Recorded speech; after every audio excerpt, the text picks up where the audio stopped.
എനിക്കെന്റെ പ്രിയപ്പെട്ട സഹോദരി സഹോദരന്മാരോട് പറയാനുള്ളത്, പള്ളികൾക്ക് ഒരു കുറവും വന്നിട്ടില്ല, നമസ്കാരത്തിന് യാതൊരു കുറവും വന്നിട്ടില്ല, നോമ്പുകൾക്ക് യാതൊരു കുറവും സംഭവിച്ചിട്ടില്ല, ഹജ്ജിനും ഉംറയ്ക്കും യാതൊരു കുറവും സംഭവിച്ചിട്ടില്ല, ഖുർആൻ ഷരീഫിന്റെ പാരായണത്തിനും മജ്ലിസുൻ നൂറിനും ബുർദ ഷരീഫിനും കുറവുകൾ സംഭവിച്ചിട്ടില്ല.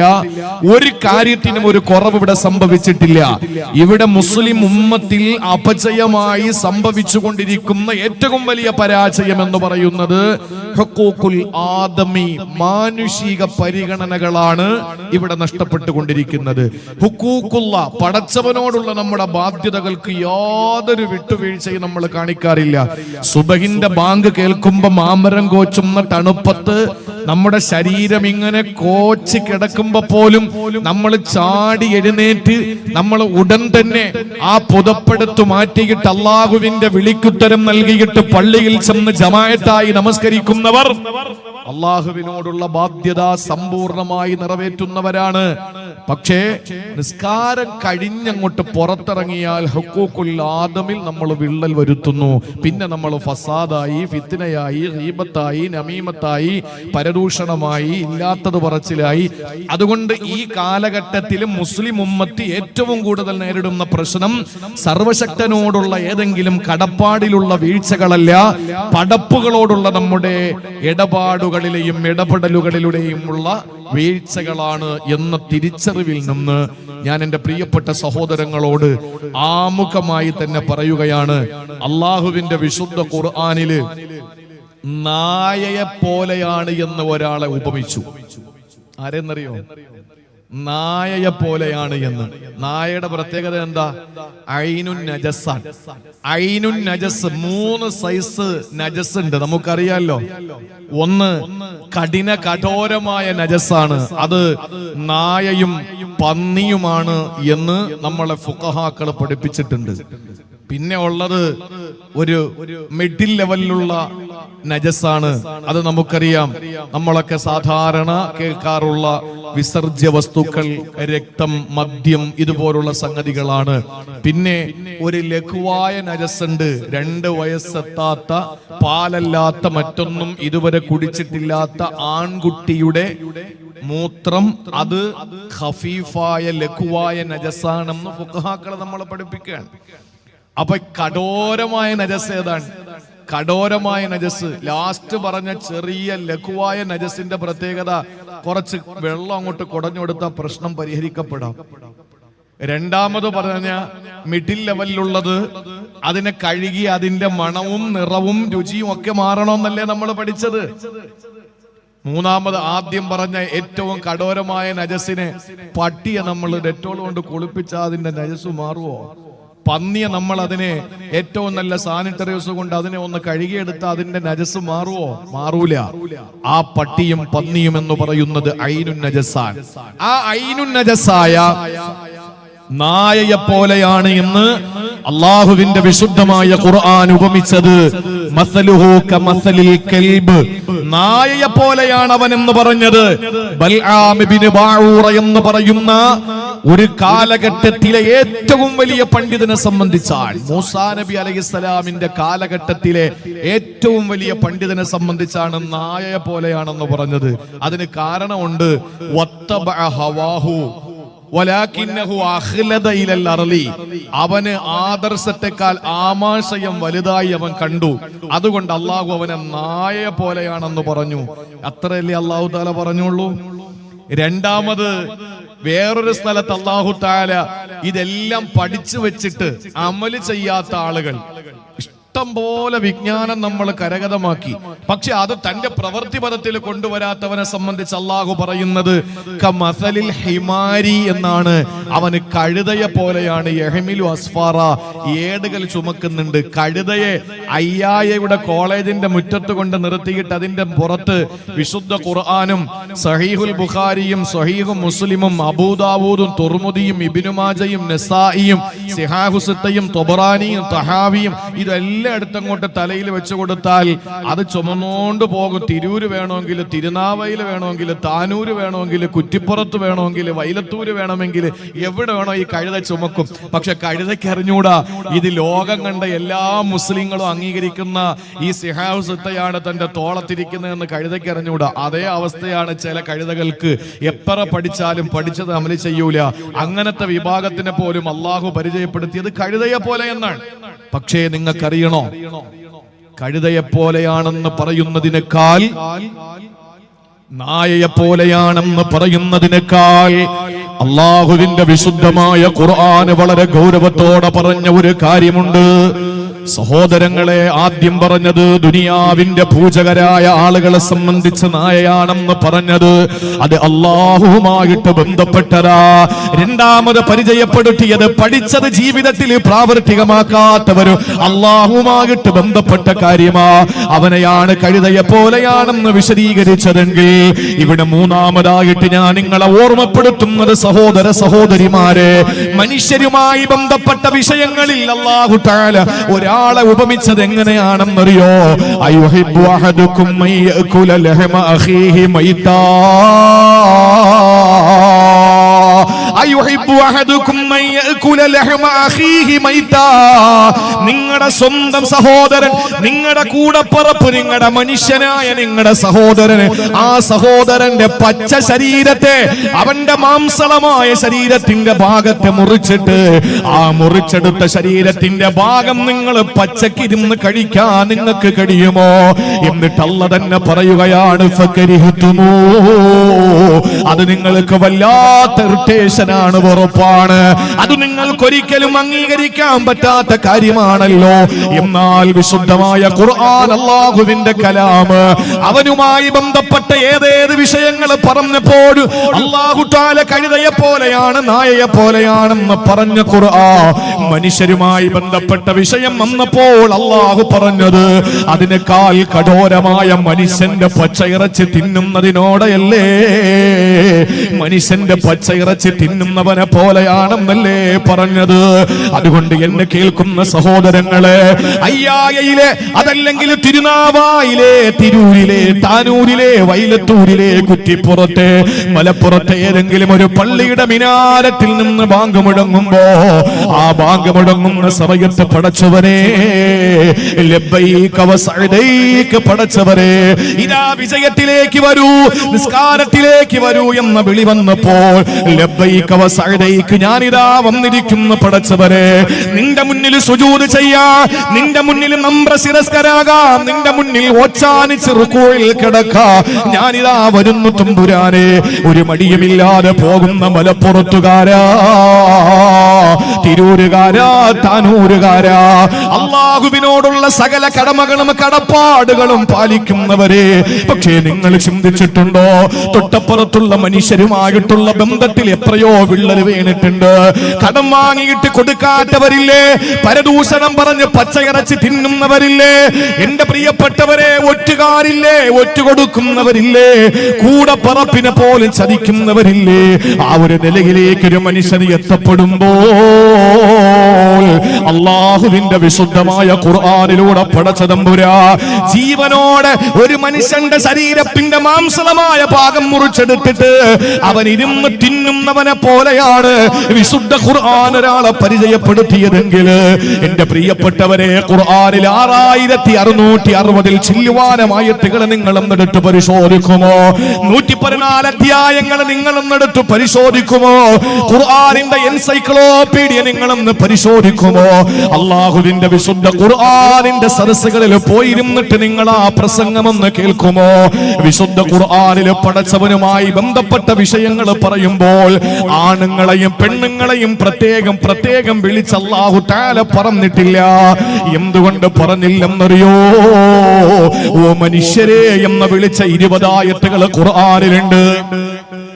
ഖുർആനിലെ 20 സ്ഥലങ്ങളിൽ യാ അയ്യുഹന്നാസ് എന്ന് വിളിച്ചുകൊണ്ട് അല്ലാഹു സംസാരിക്കുന്നുണ്ട്. അത് മനുഷ്യരെ എന്നാണ്. അതിൽ മുസ്ലിങ്ങൾ മാത്രമല്ല, ഹിന്ദുക്കൾ മാത്രമല്ല, ക്രിസ്ത്യാനികൾ മാത്രമല്ല, ജൂതന്മാരും അതുപോലെ തന്നെ ബുദ്ധന്മാരും ജൈനന്മാരും പാഴ്സികളും മതമുള്ളവരും മതമില്ലാത്തവരും ആണുങ്ങളും പെണ്ണുങ്ങളും വലിയവരും ചെറിയവരും എല്ലാവരും ഉൾപ്പെടുന്ന വിളിയല്ലേ ഓ മനുഷ്യരെ എന്ന വിളി. അത് 20 സ്ഥലങ്ങളിൽ നമ്മൾ കാണുന്നുണ്ട് ഖുർആനില്. എന്നാൽ 89 സ്ഥലങ്ങളിൽ അല്ലാഹു വിളിച്ചിട്ടുണ്ട് യാ അയ്യുഹല്ലദീന ആമനു, ഓ സത്യവിശ്വാസികളെ സത്യവിശ്വാസികളെ. അത് ലോകത്തുള്ള ഈമാനുള്ളവരെ മാത്രം വിളിച്ച കാര്യമാ. അത് ലോകത്തുള്ള വിശ്വാസികളോട് മാത്രമുള്ള സംബോധനയാ. എന്നെ കേൾക്കുന്നവരെ ഒരു നിമിഷം നിങ്ങൾ ചിന്തിക്കുമോ? 5 സ്ഥലങ്ങളിൽ യാ ബനി ആദം എന്ന് അല്ലാഹു വിളിച്ചിട്ടുണ്ട്. അത് ആദമിന്റെ മക്കളോടാണ്. എല്ലാവരും ആദമിന്റെ മക്കൾ തന്നെയല്ലേ? അതുകൊണ്ട് തന്നെ പടച്ച തമ്പുരാൻ അവനുമായി ബന്ധപ്പെട്ട വിഷയങ്ങൾ വരുമ്പോൾ ആണുങ്ങളെ പ്രത്യേകം വിളിച്ചു സ്ത്രീകളെ പ്രത്യേകം വിളിച്ചു പറയേണ്ട കാര്യമില്ല. എല്ലാവരെയും ടോട്ടലി ചെയ്ത് പടച്ച തമ്പുരാൻ അല്ലാഹു തആല വിളിച്ചിട്ടുണ്ട്. എല്ലാവരെയും അല്ലാഹു തആല ഒരേപോലെ വിളിച്ചിട്ടാണ് ഏതെങ്കിലും ഒരു കാര്യം പറഞ്ഞിട്ടുള്ളത് എന്നാ നിങ്ങൾ ചിന്തിക്കണേ. അല്പമെങ്കിലും ഹൃദയത്തിന്റെ ഉള്ളറകളിൽ ഈമാനിന്റെ ആവേശത്തിന്റെ അലകടൽ സൃഷ്ടിക്കാൻ, ഈമാനിന്റെ കണിക അവശേഷിക്കുന്ന എന്റെ പ്രിയപ്പെട്ട അയ്യായിലെ പ്രവർത്തകരെ, എന്റെ പ്രിയപ്പെട്ട ദീനീ ബോധമുള്ള മതബോധമുള്ള ചെറുപ്പക്കാരാ, എന്നെ കേൾക്കാൻ വേണ്ടിയിട്ട് ബർക്കത്ത് പ്രദാനം ചെയ്യുമാകട്ടെ. നമ്മുടെ തങ്ങളവർക്കും അതുപോലെ നവാസ് മന്നനെ അവർക്കും അതുപോലെ നമുക്കെല്ലാവർക്കും അല്ലാഹു ദീർഘായുസ്സും ആഫിയത്തും നൽകട്ടെ. ദീനിനും സമുദായത്തിനും സമൂഹത്തിനും എല്ലാവിധത്തിലും ഖിദ്മത്ത് ചെയ്യുവാനുള്ള എല്ലാവിധ തൗഫീഖും അല്ലാഹു വർദ്ധിപ്പിച്ചു തരുമാകട്ടെ.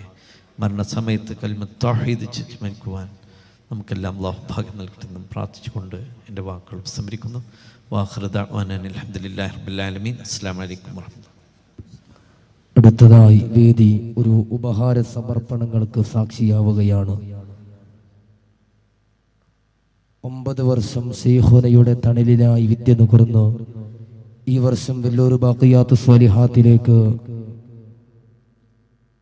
ബാഖവി ബിരുദം ആ വെല്ലൂർ ബാഖിയാത്ത് സ്വാലിഹാത്തിലേക്ക് ഉപരിപഠനത്തിന് പോകുന്ന ഷബീബ് മുസ്ലിയാർ കുടിഞ്ഞിക്ക് മഹാനായ പാണക്കാട് സയ്യിദ് അബ്ബാസ് അലി ശിഹാബ് തങ്ങൾ സ്നേഹോപഹാരം നൽകുന്നു. ഏറ്റുവാങ്ങുന്നതിന് വേണ്ടി ഷബീബ് മുസ്ലിയാരെ ആദരപൂർവ്വം ക്ഷണിക്കുന്നു.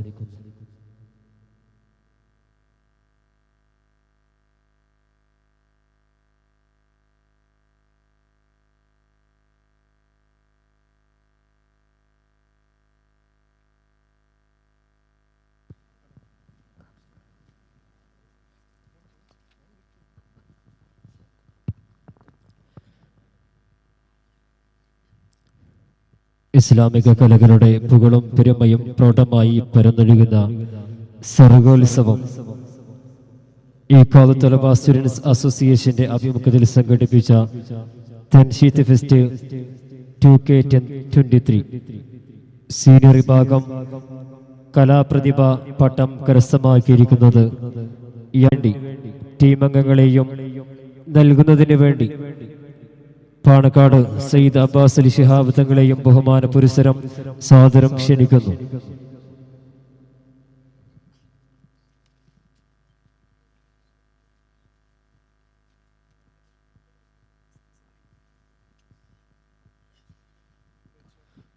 അടുത്തതായി വേദിയിൽ Samastha Kerala Sunni student federation membership വിതരണമാണ്.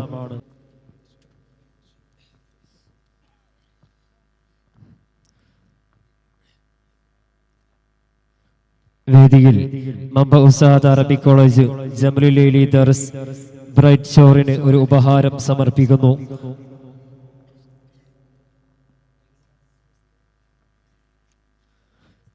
നൽകുന്നതിന് വേണ്ടി പാണക്കാട് സയ്യിദ് അബ്ബാസ് അലി ശിഹാബ് തങ്ങളെയും ഏറ്റുവാങ്ങുന്നതിന് വേണ്ടി അൻസാറിനെയും സാദരം ക്ഷണിക്കുന്നു.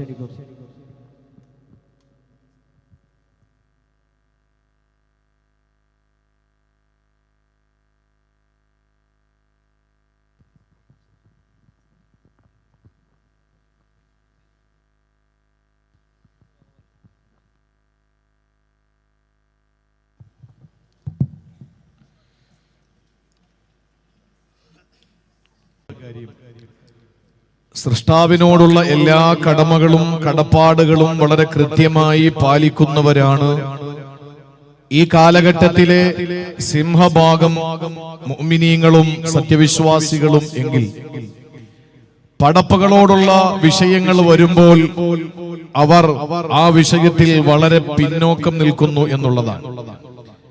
അള്ളാഹുമായി ബന്ധപ്പെട്ട കാര്യങ്ങൾ പറയുന്നിടത്തൊക്കെ അള്ളാഹു തആല അതിനെ ജനറലൈസ് ചെയ്തുകൊണ്ട് വേറെ വേറെ സംബോധന ചെയ്യാതെ തന്നെ അള്ളാഹു തആല സംസാരിച്ചതായി നമുക്ക് കാണാൻ കഴിയും. നേരെ മറിച്ച് പടപ്പുകളുമായി ബന്ധപ്പെട്ട ഏതാനും ചില വിഷയങ്ങൾ, മുഴുവൻ വിഷയങ്ങൾ അല്ലെങ്കിൽ പോലും അള്ളാഹുവിന്റെ വിശുദ്ധമായ ഖുർആനിൽ അള്ളാഹു തആല സ്ത്രീകളെ പ്രത്യേകം വിളിച്ച് പുരുഷന്മാരെ പ്രത്യേകം വിളിച്ചു പറഞ്ഞതായിട്ട് നമുക്ക് കാണാൻ കഴിയുമെന്നും സൂറത്തുൽ ഹുജറാത്തിലെ ഒരു ആയത്താണ്, ഒരു പുരുഷനും മറ്റൊരു പുരുഷനെ അധിക്ഷേപിക്കാൻ പാടില്ല, ഒരു സ്ത്രീയും മറ്റൊരു സ്ത്രീയെ അധിക്ഷേപിക്കാൻ പാടില്ല എന്ന് ജനങ്ങളുമായി ബന്ധപ്പെട്ട വിഷയങ്ങളെ അല്ലാഹു തആല ആണ് പെണ്ണിനെ പ്രത്യേകമായി എടുത്ത് സംബോധന ചെയ്തുകൊണ്ട് അല്ലാഹുവിന്റെ നിരോധനം വന്നത്. ഇവിടെ നമുക്ക് തിരിച്ചറിയാതെ പോയൊരു കാര്യമുണ്ട്. നിസ്കാര സമയം എല്ലാവർക്കും വളരെ കൃത്യമാണ്. സുബഹിന്റെ ബാങ്ക് കേൾക്കുന്നത് എപ്പോഴാണെന്ന് ചോദിച്ചാൽ ഒട്ടുമിക്ക ആളുകളും പറയാറുണ്ട് സുബഹിന്റെ ബാങ്കിന്റെ ടൈം ഇതാണ്. ലൊഹറിന്റെ സമയം വളരെ കൃത്യമാണ്. മഗ്രിബിന്റെ സമയവും അസ്റിന്റെ സമയവും ഇശാഇന്റെ സമയവും തഹജ്ജുദിന്റെ സമയവും റക്അത്തുകളുടെ എണ്ണവും വളരെ കൃത്യമായി എല്ലാ ആളുകൾക്കും അറിയാം. അവരത് കൃത്യമായി നിർവഹിക്കുന്നവരാണ്, അതിൽ ജാഗ്രതയുള്ളവരാണ്. പക്ഷേ ഒരിക്കൽ ഒരു ശിഷ്യനോട് ഗുരു ചോദിക്കുകയുണ്ടായി, പകല് തീർന്നു രാത്രി തുടങ്ങി എന്ന് നിങ്ങൾ എങ്ങനെയാണ് തിരിച്ചറിയുക? പകല് തീർന്നു രാത്രി തുടങ്ങി എന്ന് നിങ്ങൾ എങ്ങനെയാണ് തിരിച്ചറിയുക? ആ സമയത്ത് ശിഷ്യന്മാരിൽ ഒരാൾ എഴുന്നേറ്റു പറഞ്ഞു, ദൂരെ നിൽക്കുന്ന മൃഗം അത് പശുവാണോ അതല്ല കുതിരയാണോ എന്ന് തിരിച്ചറിയാൻ പറ്റുന്നതാണ് പകല്, അത് തിരിച്ചറിയാതിരിക്കലാണ് രാത്രിയുടെ ആരംഭം എന്ന് ആ ശിഷ്യൻ പറഞ്ഞപ്പോൾ മറ്റൊരാൾ എഴുന്നേറ്റു പറഞ്ഞു, അല്ല, ദൂരെ നിൽക്കുന്ന ഒരു വൃക്ഷം അത് മാവാണോ പ്ലാവാണോ എന്ന് തിരിച്ചറിയുന്ന ആ ഒരു സമയമാണ് പകല്. തിരിച്ചറിയാൻ പറ്റാത്ത നിലയിൽ അത് വളരെ അജ്ഞതയിലാകുമ്പോഴാണ്, അത് നമുക്ക് കണ്ണിന് പിടിക്കാതെ വരുമ്പോഴാണ് രാത്രിയാവുന്നത് എന്ന് ഒരു ശിഷ്യൻ പറഞ്ഞു. ആ സമയത്ത് ഗുരു രണ്ടുപേരെയും തിരുത്തിയിട്ട് പറഞ്ഞത്, അപ്പുറത്ത് നിൽക്കുന്ന സഹോദരങ്ങളൊക്കെ ഒന്ന് കയറിയിരിക്കുക. ആ ഗുരു ശിഷ്യനോട് പറഞ്ഞത്, ശിഷ്യന്മാരോട് പറഞ്ഞത് അങ്ങനെയല്ല. ഒരു പുരുഷനിൽ നിങ്ങളൊരു സഹോദരനെ കാണുമ്പോഴാണ്, ഒരാളിൽ, ഇപ്പൊ ഞാൻ തിരുവനന്തപുരത്ത് നിന്ന് വന്ന ആളാണ്, ഞാനും നിങ്ങളും തമ്മിൽ വൈവാഹിക ബന്ധങ്ങളോ മുലകുടി ബന്ധമോ രക്തബന്ധമോ ഒന്നുമില്ല. പക്ഷെ നിങ്ങൾ നിങ്ങൾ എന്നിൽ ഒരു സഹോദരനെ കാണുക എന്നതാണ് പകൽ എന്ന് പറയുന്നത്. ഒരു പെണ്ണിനെ നമ്മൾ കാണുമ്പോൾ അതിൽ ഒരു സഹോദരിയെ നമുക്ക് കാണാൻ പറ്റലാണ്. പ്രിയപ്പെട്ടവരെ, പകലായി ഒരു മനുഷ്യനെ തിരിച്ചറിയാൻ കഴിയുക. സ്വന്തം സഹോദരനെ സഹോദരനായി കാണാൻ കഴിയാതിരിക്കുകയും ഒരു സഹോദരിയെ സ്വന്തം സഹോദരിയായി കാണാതിരിക്കാൻ അല്ലെങ്കിൽ കാണാൻ കഴിയാതിരിക്കുകയും ചെയ്യുമ്പോൾ പകൽ സൂര്യൻ എത്ര ഉദിച്ചതിന്റെ താപം വിസർജിച്ചാലും അത് ഇരുൾ മൂടിയ അന്തരീക്ഷമാണ് എന്ന് ഗുരു പഠിപ്പിച്ചു കൊടുക്കുകയാണ്. അതുകൊണ്ട് ഇൻഷാ അല്ലാഹ് കുറഞ്ഞ സമയം നമുക്ക് മാനുഷിക പരിഗണനയെ സംബന്ധിച്ച് നമുക്കൊന്ന് വിലയിരുത്താം. അള്ളാഹു മനസ്സിലാക്കാൻ, പഠിക്കാൻ, ജീവിതത്തിൽ പ്രാവർത്തികമാക്കാൻ അള്ളാഹു തൗഫീക്ക് നൽകി അനുഗ്രഹിക്കുമാറാവട്ടെ. മിസ്യൂസ് ചെയ്യാതിരിക്കുന്നിടത്തോളം ഞാനൊരു കാര്യം പറയാൻ, നമ്മളതിനെ ഒരിക്കലും അതൊരു അവസരമായിട്ട് ദുരുപയോഗം ചെയ്യാതിരിക്കാൻ വളരെ ശ്രദ്ധിക്കണമെന്ന് പറഞ്ഞിട്ട് ഞാൻ പറയുന്നു, നിസ്കാരം നമ്മളിൽ നിന്ന് ചിലപ്പോഴൊക്കെ വീഴ്ചകൾ സംഭവിച്ചു പോയാൽ ഗഫൂർ റഹീമായ അല്ലാഹ് പൊറുക്കും. അല്ല പൊറുക്കും. അത് നിസ്കാരം ഒഴിവാക്കാൻ വേണ്ടിയിട്ട് പറയുന്നതല്ല. നോമ്പ് പിടിക്കാൻ കഴിയാത്തൊരു സാഹചര്യം വന്നാൽ അള്ളാഹു അതങ്ങ് പൊറുക്കും. ഹജ്ജിന്റെ വിഷയവും അങ്ങനെ തന്നെ. അവനോട് ബന്ധപ്പെട്ട ഏത് വിഷയം വന്നാലും അതെല്ലാം പടച്ചതമ്പുരാൻ അങ്ങ് വിട്ടുവീഴ്ച ചെയ്യുമെന്നാൽ പ്രിയപ്പെട്ട സഹോദരങ്ങളെ, സഹോദരിമാരെ, ഒരു മനുഷ്യനെ സംബന്ധിച്ചിടത്തോളം മനുഷ്യരുമായി ബന്ധപ്പെട്ട വിഷയങ്ങൾ വരുമ്പോൾ ആ വിഷയങ്ങൾ ഒരിക്കൽ പോലും പടച്ചതമ്പുരാന് പുറത്തു തരുന്നതല്ല. ഏതെങ്കിലും ഒരു സഹോദരന് നമ്മൾ അപവാദം പറഞ്ഞാൽ, അവൻ ഇഷ്ടമില്ലാത്ത കാര്യങ്ങൾ നമ്മൾ പറഞ്ഞു നടന്നാൽ, അത് സംഘടനയുടെ പേരിലാണെങ്കിലും ശരി, അത് രാഷ്ട്രീയത്തിന്റെ പേരിലാണെങ്കിലും ശരി, അത് കുടുംബത്തിന്റെ പേരിലാണെങ്കിലും ശരി, ഏത് വിഷയത്തിലാണെങ്കിലും പോലും ഒരാളെ പറ്റിയിട്ട് നമ്മൾ അവൻ ഇഷ്ടമില്ലാത്ത കാര്യങ്ങൾ പറഞ്ഞാൽ, അതല്ലെങ്കിൽ പ്രിയപ്പെട്ടവരെ ഒരാളെ സംബന്ധിച്ച് നമ്മൾ ഏതെങ്കിലും അർത്ഥത്തിൽ നമ്മളെ മോശമായി പറഞ്ഞാൽ അയാൾ പൊറുക്കുന്നത് വരെ അല്ല പൊറുക്കൂല. വിശുദ്ധമായ ഖുർആനിലെ 3 ആയത്തുകളുണ്ടത്രേ. ആ 3 ആയത്തുകളുടെ പ്രത്യേകത നിങ്ങൾക്കറിയോ? ആ ആയത്തുകൾ 3ഉം 2 കാര്യങ്ങൾ അല്ലാഹു ചേർത്ത് പറഞ്ഞതാ. ഒന്ന് ഒരു വിഷയത്തോട് മറ്റൊരു വിഷയത്തെ ചേർത്ത് പറഞ്ഞ 3 ആയത്തുകൾ ഖുർആനിലുണ്ട്. എന്ന് പറഞ്ഞാൽ ഈ ആയത്തുകൾ 3 ഒരു കാര്യം അടുത്ത കാര്യത്തോട് ബന്ധപ്പെട്ട് കിടക്കുന്നതാണ്. എന്ന് പറഞ്ഞാൽ പരസ്പര പൂരകങ്ങളാ. ഒരു കാര്യം ഇല്ലാതെ മറ്റൊരു കാര്യം ഉണ്ടാവുകയില്ല. ഒരു കാര്യം സ്വീകരിക്കപ്പെടാതെ മറ്റൊന്ന് സ്വീകാര്യമല്ല. ഒരു കാര്യത്തിൽ വീഴ്ച വരുത്തിയാൽ അതിനോട് ചേർന്ന് പറഞ്ഞ കാര്യത്തിനും വീഴ്ച തന്നെയാണ്. അങ്ങനത്തെ 3 ആയത്തുകൾ വിശുദ്ധമായ ഖുർആനിലുണ്ടെന്ന് അള്ളാന്റെ പരിശുദ്ധമായ ഖുർആൻ നമ്മളെ പരിചയപ്പെടുത്തുമ്പോൾ ഏതാണ് ആയത്തെന്നറിയോ? അള്ളാഹു പരിചയപ്പെടുത്തുന്നു, അഖീമുസ്സലാ വആത്തുസ് സക്കാ. 3 ആയത്തുകളിൽ 1-ാമത്തെ ആയത്ത് ഇതാണ്. അള്ളാഹുവിന്റെ ഖുർആനിലൂടെ പറയുകയാണ്, അഖീമുസ്സലാ വആത്തുസ് സക്കാ. നിങ്ങളെ നമസ്കാരം നിലനിർത്തുക, നിങ്ങളെ നമസ്കാരം നിലനിർത്തുക. വആത്തുസ് സക്കാ, നിങ്ങളെ സക്കാത്ത് കൊടുത്തു വീടുക. പ്രിയപ്പെട്ടവരെ, ഒരു ആയത്ത് ഇതാണ്. ഇവിടെ 2 കാര്യങ്ങളാണ് പടച്ചതമ്പുരാൻ അവന്റെ വിശുദ്ധ ഖുർആനിലൂടെ പറഞ്ഞത്. ഒന്ന് നമസ്കാരത്തിന്റെ വിഷയമാണ്, അടുത്തത് സക്കാത്തിന്റെ വിഷയമാണ്.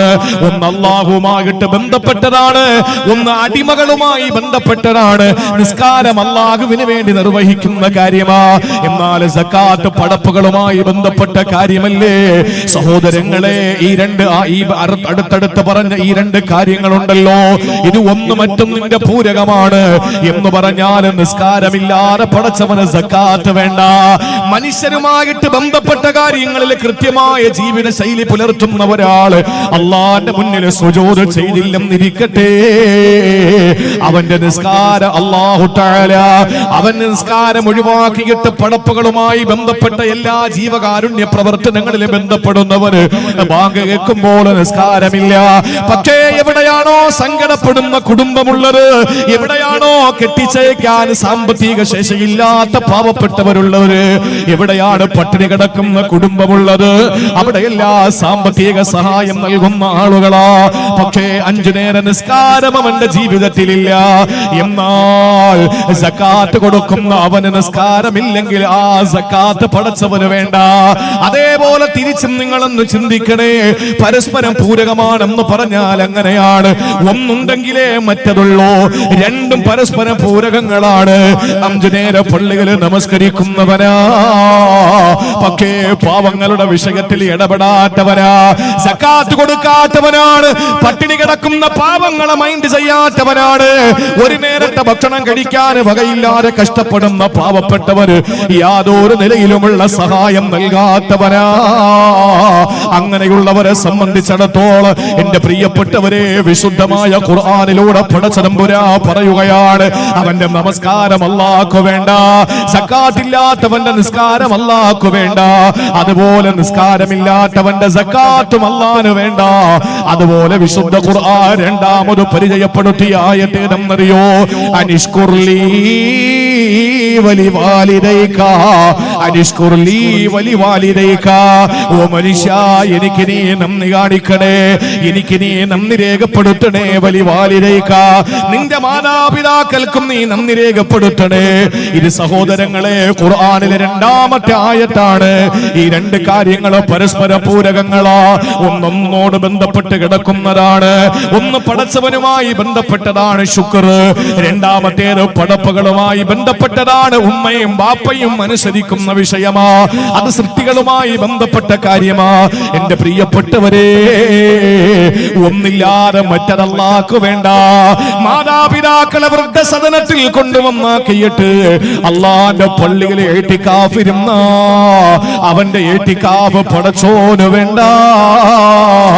അള്ളാഹുവിന് സുജൂദ് ചെയ്യുന്നവരെ, മാതാപിതാക്കളെ തള്ളിപ്പറഞ്ഞുകൊണ്ട്, മാതാപിതാക്കളെ കുറ്റപ്പെടുത്തിക്കൊണ്ട്, അവരുടെ വാക്ക് ധിക്കരിച്ചുകൊണ്ട് നിസ്കരിക്കുന്നവരെ, അവരുടെ വാക്ക് ധിക്കരിച്ചുകൊണ്ട് ശുക്ർ രേഖപ്പെടുത്തുന്നവരെ, നിങ്ങളുടെ ശുക്ർ അല്ലാഹു വേണ്ടത്രേ. എന്നാൽ ചിലരുണ്ട് മാതാപിതാക്കളോട് പ്രിയം വെക്കുന്നവരാ, അവർക്ക് വേണ്ട എല്ലാം നന്ദിയും കടപ്പാടുകളും നിർവഹിക്കുന്നവരാ, പക്ഷെ പടച്ചവന് ശുക്രില്ലാത്തവരാ. എന്നാൽ ആ ശുക്റും അല്ലാഹു വേണ്ട. ഇതാണ് രണ്ടാമത്തെ ആയത്തൊന്ന് പടച്ചവനും മറ്റു പടപ്പുകളുമായി ബന്ധപ്പെട്ടതാ. ഇനി മൂന്നാമതൊരായത്ത് കൂടിയുണ്ട്. ഏതെന്നറിയോ?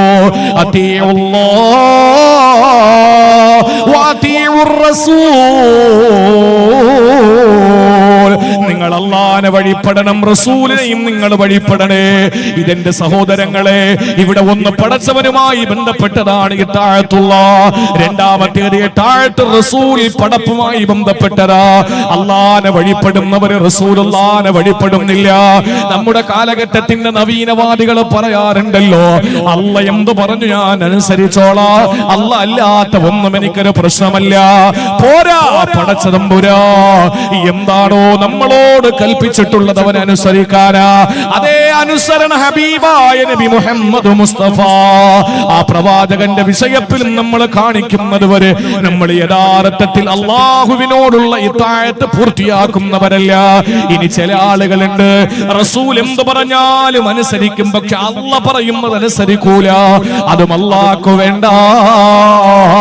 ഇങ്ങനെ മൂന്ന് ആയത്തുകളെ വിശുദ്ധ ഖുർആനിൽ അല്ലാഹു പരിചയപ്പെടുത്തുമ്പോ, ഒന്ന് പടപ്പിനോടും മറ്റത് പടച്ചവനോടും ബന്ധപ്പെട്ട കാര്യങ്ങളാ. അതുകൊണ്ട് പടപ്പിനോടുള്ള ബാധ്യതകൾ പൂർത്തീകരിക്കാതെ പടച്ചവന്റെ വിഷയത്തിൽ ജാഗ്രത കാണിക്കുന്നവരെ ഇല്ല. പടച്ചവന് നമ്മുടെ ഇബാദത്തുകൾ ഒന്നും വേണ്ട. അതുകൊണ്ട് 5 നേരം പള്ളിയിൽ പോകുന്നവർ കാണിക്കുന്ന ജാഗ്രത, പ്രിയപ്പെട്ടവരെ, അപ്പുറത്തെ വീട്ടിലെ പാവപ്പെട്ടവനോട് നമ്മൾ കാണിക്കുന്നത് വരെ ഹജ്ജിന് പോകാനുള്ള താല്പര്യം, ഹജ്ജിന് പോകാനുള്ള താല്പര്യം, ഉംറ ചെയ്യാനുള്ള ത്യാഗ മനസ്ഥിതി ഉണ്ടല്ലോ, അത് നമ്മുടെ കൂടപ്പുറപ്പുകൾ സങ്കടപ്പെടുമ്പോൾ അവരുടെ വിഷയത്തിൽ ഇടപെടുന്നത് വരെ പ്രിയപ്പെട്ടവരെ നമുക്ക് വിജയിക്കാൻ കഴിയുകയില്ല. അതുകൊണ്ട് ഈ കാലഘട്ടത്തിന്റെ ഏറ്റവും വലിയ പരാജയം അള്ളാഹുവിനോടുള്ള ഹഖൂഖുകൾ പാലിക്കാത്തതല്ല, മറിച്ച് അള്ളാഹുവിന്റെ അടിമകളോടുള്ള വീഴ്ചകളാണ് നമ്മുടെ ജീവിതത്തിലുള്ളത്.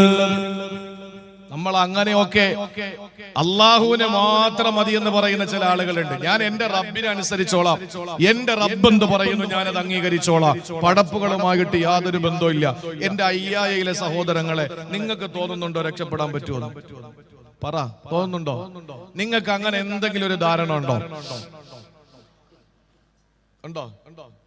അള്ളാഹുവിനെ അനുസരിച്ച് കൃത്യമായി ഞാൻ എന്റെ റബ്ബും ഞാനും എന്റെ പടച്ചോനും, ഞാനും എന്റെ റബ്ബും, ഞാനും എന്റെ അള്ളാഹുവും, വേറെ ഒരു കാര്യങ്ങളും എനിക്കറിയണ്ട എന്ന തീരുമാനമെടുത്തിട്ട് ദിക്റും ശുക്റും ഫിക്റുമായിട്ട് കഴിയുന്ന ഈ അയ്യായിലെ ഒരാള് ബാങ്ക് കേട്ട ആ സമയത്ത് പറവകൾ പറന്ന് പാറിപ്പറന്ന് കൂട്ടിലേക്ക് പോകുന്നത് പോലെ പള്ളിയിലേക്ക് വരുന്ന ഒരാള് നിസ്കാരം കഴിഞ്ഞ ഓടി വീട്ടിൽ വരും, നാട്ടിലുള്ള ഒരു വിഷയത്തിലും ഇടപെടുന്നില്ല.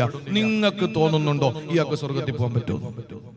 നിങ്ങൾക്ക് തോന്നിയാ ഞാൻ പറയും, ആ തോന്നല് നിങ്ങളുടെ തെറ്റിദ്ധാരണയാണ്.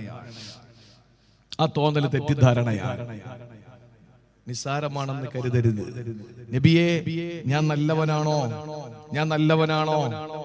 ആ സമയത്ത് അഷ്റഫുൽ ഖൽഖ് സല്ലല്ലാഹു അലൈഹി വസല്ലമ തങ്ങൾ പറഞ്ഞ മറുപടി എന്താ? സ്ത്രീകൾ പ്രത്യേകം മനസ്സിലാക്കിക്കോ. എന്താ നബി തങ്ങൾ അദ്ദേഹത്തോട് പറഞ്ഞത്? ഞാനല്ല മോനെ അതിന് മറുപടി പറയേണ്ടത്, നിന്റെ അയൽക്കാരനോട് ചെന്നിട്ട് ചോദിക്കും ഞാൻ നല്ലവനാണോ എന്ന്. ഞാൻ നല്ലവനാണെന്ന് എന്റെ അയൽവാസി സർട്ടിഫൈ ചെയ്താൽ നീ നല്ലവനാണ്. അവൻ പറയാണ് നീ മോശക്കാരനാണ്, എന്നാ നീ മോശക്കാരൻ തന്നെ. അവിടെ ആരാ തീരുമാനിക്കേണ്ട നമ്മുടെ നന്മയെ പറ്റി, നമ്മുടെ തിന്മയെ പറ്റി? അടുത്ത് കിടക്കുന്നവരാണ്. എത്ര പേരുണ്ട് ഇപ്പോഴും മതിൽ കെട്ടിപ്പൊക്കിയിരിക്കുന്നത്? ഞാനൊരു ജില്ല പറയുന്നില്ല, ജില്ല പറയാതെ ഞാനൊരു കാര്യം പറയട്ടെ. ഈ ജില്ലയല്ല, മലപ്പുറം ജില്ലയല്ല, എന്തായിരുന്നാലും ഒരു ജില്ലയിൽ, അത് പേടിച്ചിട്ടല്ല, വെറുതെ ഫസാദ് ഉണ്ടാക്കണ്ടല്ലോ. ഞാനൊരു പള്ളിയിൽ നിസ്കാരം കഴിഞ്ഞിറങ്ങുമ്പോ എന്നെ കൊണ്ടുപോയ ആ സഹോദരൻ എന്നോട് പറഞ്ഞു, ആ കെട്ടിടം കണ്ടു എന്ന് ചോദിച്ചു. നമ്മുടെ ഈ മമ്പൗസാദ പോലുള്ള വലിയ ഒരു പള്ളി, ആ പള്ളി അല്ല, ഒരു വീട്, ഭയങ്കരമായൊരു വീടാണ്. എന്നിട്ട് പറഞ്ഞു, ഈ വീട് ആ കാണുന്ന പള്ളിയുടെ മുന്നിൽ നിന്നാൽ നേരെ ഈ വീട് കാണാം, നന്നായിട്ട് കാണും. പള്ളിയിൽ വരുന്നവരുടെ ഒക്കെ കണ്ണ് ആ വീട്ടിലാ. നല്ല മനോഹരമായൊരു വീടാണ്. അപ്പൊ ഇദ്ദേഹത്തിന്റെ വാപ്പയുടെ അനുജൻ, എളാപ്പാന്ന് നമ്മുടെ നാട്ടിൽ പറയില്ലേ, എളാപ്പയുടെ മകൻ, അവൻ അത് സഹിക്കുന്നില്ല. അങ്ങനെ അവന്റെ വീട് പള്ളിയുടെ മുറ്റത്ത് നിന്നാ കാണണ്ട. നിങ്ങൾ ആലോചിക്കണം, ഞാൻ ഒരു ഹർഫ് ഇതിൽ കളവ് പറയുന്നില്ല. തങ്ങൾ ചോദിച്ചാൽ, വ്യക്തിപരമായി ചോദിച്ചാൽ ഞാൻ ഇൻഷാ അല്ലാഹ് ജില്ല പറഞ്ഞു കൊടുക്കും. വേണമെങ്കിൽ ആ വീടിന്റെ അടയാളം കൂടെ പറഞ്ഞു കൊടുക്കും. പൊതുവായി ഞാൻ പറയുന്നില്ല.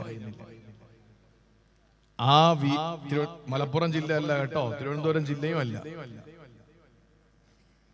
ആ വീട്ടിന്റെ മുറ്റത്ത്, ആ പള്ളിയുടെ മുറ്റത്ത് നിന്ന് ആ വീട് കാണാമെന്നുള്ളത് കൊണ്ട് വീടിന്റെയും പള്ളിയുടെയും ഇടയിൽ സ്ഥലം വാങ്ങിയിട്ട് 3 നില കെട്ടിടം അയാൾ കെട്ടി. എന്തിനാണെന്നറിയോ? ഒറ്റ കാര്യം അദ്ദേഹത്തിന് വാശി. പള്ളിയുടെ മുറ്റത്ത് നിൽക്കുമ്പോൾ ഇയാളുടെ വീട് കാണാൻ പാടില്ല.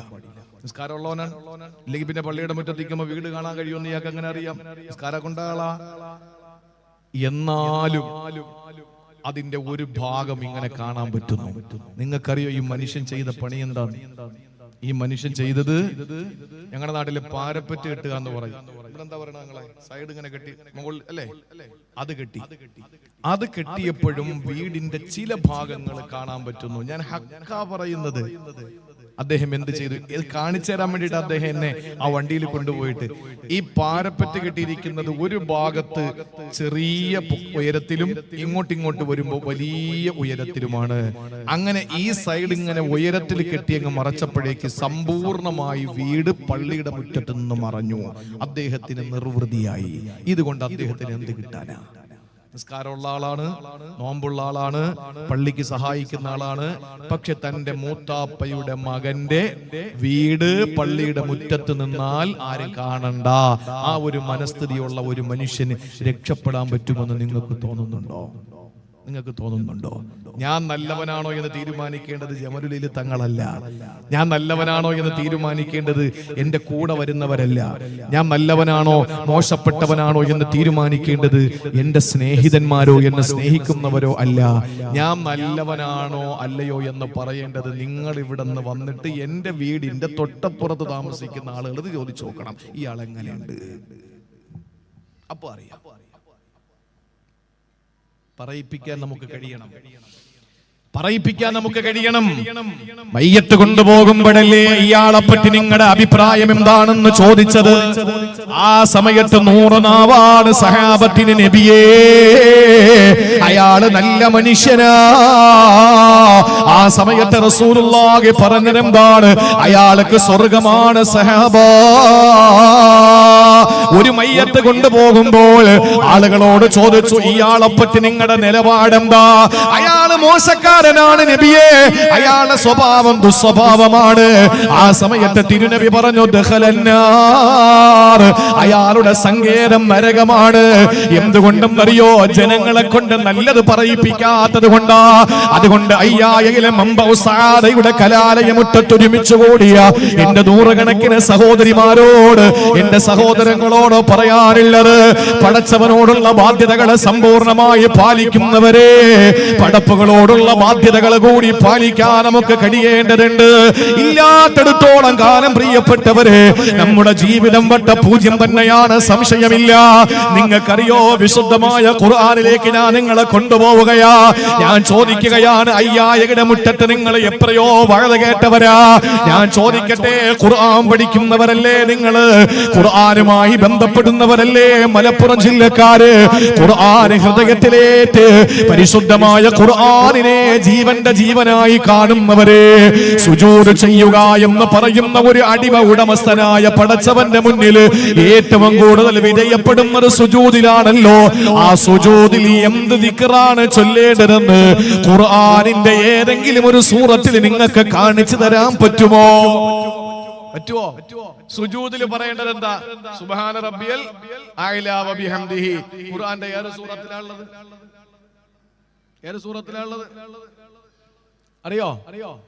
ഈ ദുആ ഏത് സൂറത്തിലുണ്ടെന്ന് അറിയോ? രാവിലെയും വൈകുന്നേരവും ഉച്ചയ്ക്കും ഒക്കെ നമ്മൾ ഒരുപാട് ദിക്റും മജ്ലിസുകളിലും ഓൺലൈൻ മജ്ലിസുകളിലൊക്കെ പങ്കെടുക്കുകയാണല്ലോ.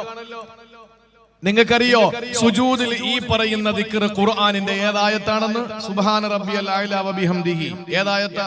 ഏത് സൂറത്തിലാ? ഏത് ജുസുഇലാ? ഏത് ഭാഗത്താ? അങ്ങനെ വല്ലതും ഉണ്ടോ ഖുർആനില്? ഇല്ല. റുകൂ എന്ന് പറയുന്ന ഓച്ചാനിച്ച് നിൽക്കുക എന്ന മലയാള അർത്ഥമുള്ള ആ റുകൂ ചെയ്യുമ്പോൾ നമ്മൾ പറയുന്ന സുബ്ഹാന റബ്ബിയൽ അളീം വ ബിഹംദിഹി എന്നത് ഖുർആനിന്റെ ഒരു ആയത്തിൽ നിങ്ങൾക്ക് കാണിച്ചു തരാൻ പറ്റുമോ? പറ്റില്ല. റമളാൻ മാസം വരികയാണ്. ശഅബാൻ മാസത്തിലാണ് നമ്മളുള്ളത്. ഈ പുണ്യമായ റമളാൻ കടന്നു വരുമ്പോ റമളാൻ മാസത്തിലെ 1000 മാസങ്ങളെക്കാൾ ശ്രേഷ്ഠമായ ലൈലത്തുൽ ഖദർ, ആ ദിവസത്തിൽ ഞാൻ എന്താ പറയേണ്ടത് റസൂലേ? ആയിഷ ബീവി ചോദിക്കുമ്പോ, ലോകത്തൊരു മനുഷ്യന് കിട്ടുന്ന ഏറ്റവും വലിയ സൗഭാഗ്യമാണല്ലോ 1000 മാസത്തേക്കാൾ ശ്രേഷ്ഠമായ ലൈലത്തുൽ ഖദർ. ആ ലൈലത്തുൽ ഖദർ പ്രതീക്ഷിക്കപ്പെടുന്ന ദിവസങ്ങളിൽ ഞാൻ എന്ത് പറയണം നബിയേ? ആ സമയത്ത് തിരുനബി പറഞ്ഞു കൊടുത്തത് എന്തെന്നറിയോ? അല്ലാഹുമ്മ ഇന്നക അഫ്വുൻ തുഹിബ്ബുൽ അഫ്വ ഫഅഫു അന്നി. ഇതാണ് ആയിഷ പറയേണ്ടത്. ഇതേതായത്തിലാണ്, ഏത് സൂറത്തിലാണ് പ്രിയപ്പെട്ടവരെ? ഇല്ല. ഇങ്ങനെ നോക്കിയാൽ പ്രിയമുള്ളവരെ, അല്ലാഹുമായി ബന്ധപ്പെട്ട ഒരേ ഒരു ഇബാദത്തിന്റെ വിഷയത്തിൽ ചെല്ലേണ്ട പ്രാർത്ഥനകളെ പറ്റി ഖുർആനിലില്ല. നിസ്കാരത്തിന്റെ ഒരു കർമ്മങ്ങളെ പറ്റിയും നിസ്കാരത്തിന്റെ ഒരു ദിക്റിനെ പറ്റിയും ഖുർആനിലില്ല. പക്ഷെ നിങ്ങളോട് ഞാൻ പറയട്ടെ, ഒരു സത്യവിശ്വാസിയോട് എങ്ങനെയാണ് ഒരു മനുഷ്യന്റെ പ്രാർത്ഥന എന്ന് ഖുർആനിൽ അല്ലാഹു പറഞ്ഞിട്ടുണ്ട്. നമ്മൾ എങ്ങനെയാണ് നമ്മുടെ മുൻഗാമികൾക്ക് വേണ്ടി ദുആ രക്കേണ്ടത്? ഇന്നത്തെ സൂര്യൻ അസ്തമിച്ചല്ലോ, നാളത്തെ പ്രഭാത പൊട്ടിവിടരുമ്പോ പാണക്കാട് സയ്യിദ് ഹൈദർ അലി ശിഹാബ് തങ്ങളുടെ ആണ്ട് ദിനമാണല്ലോ. ആ മനുഷ്യന് വേണ്ടി എങ്ങനെയാണ് ദുആ ചെയ്യേണ്ടത്? പൂക്കോയാട്ടങ്ങൾക്ക് വേണ്ടി എങ്ങനെയാണ് ദുആ ചെയ്യേണ്ടത്? ശംസുൽ ഉലമയ്ക്ക് വേണ്ടി എങ്ങനെയാണ് ദുആ ചെയ്യേണ്ടത്? ആനക്കര കോയക്കുട്ടി ഉസ്താദിന് വേണ്ടി എങ്ങനെയാണ് ദുആ ചെയ്യേണ്ടത്? എങ്ങനെയാണ് ചെറുശ്ശേരി സൈനുദ്ദീൻ ഉസ്താദിന് വേണ്ടി ദുആ രക്കേണ്ടത്? പ്രിയപ്പെട്ടവരെ, വിശുദ്ധ ഖുർആനിലുണ്ട്. നിങ്ങളുടെ മരണപ്പെട്ടു പോയ വാപ്പ, നിങ്ങളുടെ മരണപ്പെട്ടു പോയ ഉമ്മ, നിങ്ങളുടെ മരണപ്പെട്ടു പോയ സഹോദരങ്ങള്, നിങ്ങളുടെ പ്രിയപ്പെട്ടവര് നിങ്ങളിൽ നിന്ന് മരിച്ചു പോയല്ലോ. അവർക്ക് എങ്ങനെ ദുആ രക്കണമെന്ന് 6660 ചില്ലുവാനും ആയത്തുകളിൽ അല്ലാഹു തആല പറഞ്ഞില്ലേ? ഏത് സമയത്താ പടച്ചവനത് പറഞ്ഞത്? അവനുമായിട്ട് ഏറ്റവും കൂടുതൽ അടുക്കുന്ന അഖറബുമായ ഖൂലുൽ അബ്ദു മിൻ റബ്ബിഹി വഹുവ സാജിദു. ഒരു മനുഷ്യൻ അല്ലാഹുവുമായിട്ട് ഏറ്റവും കൂടുതൽ അടുക്കുന്നത് സുജൂദിൽ വെച്ചാണല്ലോ. ആ സുജൂദിൽ എന്ത് ചൊല്ലണമെന്ന് ഖുർആനിലില്ല. എന്നാൽ അല്ലാഹുവിന്റെ ഖുർആൻ പറയുന്നു, ഇന്നലകളിലും മരണപ്പെട്ടു പോയ ഉസ്താദുമാർക്കുള്ള ദുആ എങ്ങനെയാ? റബ്ബന ഗഫിർ ലനാ വലിഇഖ്വാനിന അല്ലദീന സബഖൂനാ ബിൽ ഈമാൻ വലാ തജ്അൽ ഫീ ഖുലൂബിനാ ഗില്ലൻ ലില്ലദീന ആമനൂ റബ്ബനാ ഇന്നക റഊ റഊഫുർ റഹീം. പ്രിയപ്പെട്ടവരെ, ഖുർആനിലുണ്ട് തന്റെ ചൂടും ചൂരുമേറ്റ് തന്നോടൊപ്പം രാത്രി പങ്കിടുന്ന മാറിടത്തിന്റെ സുഗന്ധമേറ്റ് വാങ്ങുന്ന, തന്റെ രാത്രികളെ ധന്യമാക്കി മാറ്റുന്ന പ്രിയപ്പെട്ട ഭാര്യ അല്ലെങ്കിൽ പ്രിയപ്പെട്ട ഭർത്താവ്, അവർക്ക് എങ്ങനെയാണ് ദുആ ചെയ്യേണ്ടതെന്ന് വിശുദ്ധ ഖുർആനിൽ അല്ലാഹ് പറഞ്ഞല്ലോ. റബ്ബനാ ഹബ് ലനാ മിൻ അസ്വാജിനാ വദുരിയാതിനാ ഖുർറത അയ്യുൻ വജഅൽനാ ലിൽ മുത്തഖീന ഇമാമാ. എങ്ങനെയാണ് പ്രിയപ്പെട്ട സഹോദരങ്ങളെ അല്ലാഹുവിന്റെ വിശുദ്ധമായ ഖുർആൻ, അവനുമായി ബന്ധപ്പെട്ട ദിക്റുകളൊക്കെ ഖുർആനിൽ നിന്ന് പറയാതിരിക്കുമ്പോഴും പടപ്പുകളുമായി ബന്ധപ്പെട്ട സകല കാര്യങ്ങളും അല്ലാഹുവിന്റെ ഖുർആനിൽ അല്ലാഹ് പരാമർശിച്ചില്ലേ? തന്റെ പ്രിയപ്പെട്ട പെറ്റുമ്മാക്ക് എങ്ങനെയാ ദുആ രക്കേണ്ടത്? ജന്മം നൽകിയ വാപ്പക്ക് എങ്ങനെയാ ദുആ രക്കേണ്ടത്? റബ്ബിർഹംഹുമാ കമാ റബ്ബയാനി സഗീറാ. പടച്ചവനെ, ചെറിയ പ്രായത്തിൽ എന്നെ കരുണയോടെ നോക്കിയ എന്റെ ഉമ്മാക്ക് വാപ്പാക്ക് നീ കരുണ ചൊരിയണം അല്ലാഹ്. ഇത് വിശുദ്ധ ഖുർആൻ പഠിപ്പിച്ച ദുആയല്ലേ?